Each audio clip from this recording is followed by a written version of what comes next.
Bernard, English Mastiff, Irish Wolfhound, Great Danes.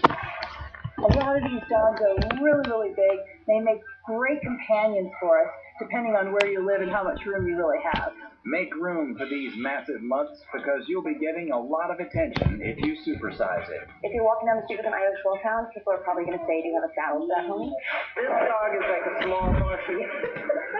But why are these big boys so big? Historically, working dogs like the St. Bernard had to be strong enough to pull carts or dig out avalanche victims. And many of the guarding dogs like Mastiffs did their jobs by their intimidating looks alone. In fact, the Guinness Book of World Records recognized a 343-pound English Mastiff named Zorba as the world's heaviest living dog back in 1989.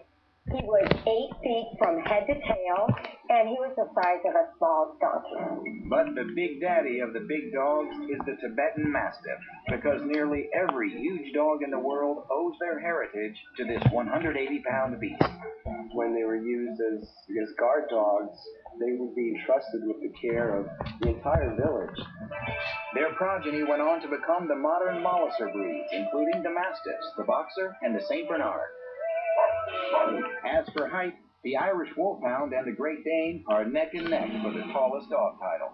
Irish Wolfhounds are one of the biggest dogs I see because they stand so tall at the shoulder. If you have one of those dogs put its paws up on your shoulder, they stand much, much taller than you do. And Irish Wolfhound puppies don't stay little for long. They can gain up to a pound a day and weigh as much as 90 pounds by 6 months old. They are so big. But believe it or not, the record holder for the tallest dog ever is actually a Great Dane named Giant George. Giant George is 43 inches tall at the withers, and from nose to the tip of his tail, he's 7 feet 3 inches long. He's very big. That means he has to bend down to drink out of the kitchen sink. He is a gentle giant. He is so well-mannered and just so easy to be with. Good boy. David Nasser and his wife brought George into their Tucson, Arizona home about 5 years ago when he was a mere 17-pound pup. He's grown quite a bit since then and now weighs almost 250 pounds, about 100 pounds more than the average Great Dane, and the same weight as the average professional football player. We had no idea he was going to be that big. He may be built like a linebacker, but George wouldn't hurt a fly. Unless, of course, it landed in his food bowl. George eats about 110 pounds of food a month. Not too much for a dog his size, but nevertheless a hefty portion. Plus, he can make quite a mess. His number 2s can be excessively large.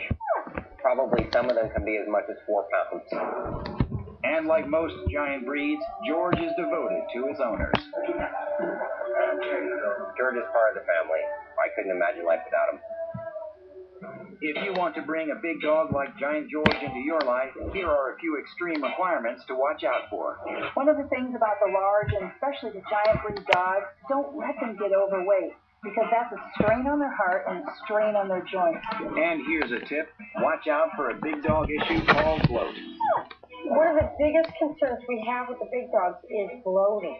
And that's really very life-threatening to these big dogs because they have big chests and they have big stomachs and they have a tendency to have their stomachs turn and twist. Be sure to allow up to an hour of rest after eating for your big dog. On the whole, the biggest dogs need to be kept lean to avoid stressing their hearts and joints. To help them live longer, make sure they rest after eating to prevent bloat. Train these big guys early on so they know their place, or their massive size could make them difficult to control later on. Finally, a big dog needs a family with a big wallet and a big heart, because there's just more of these lovable lugs to love. Next up on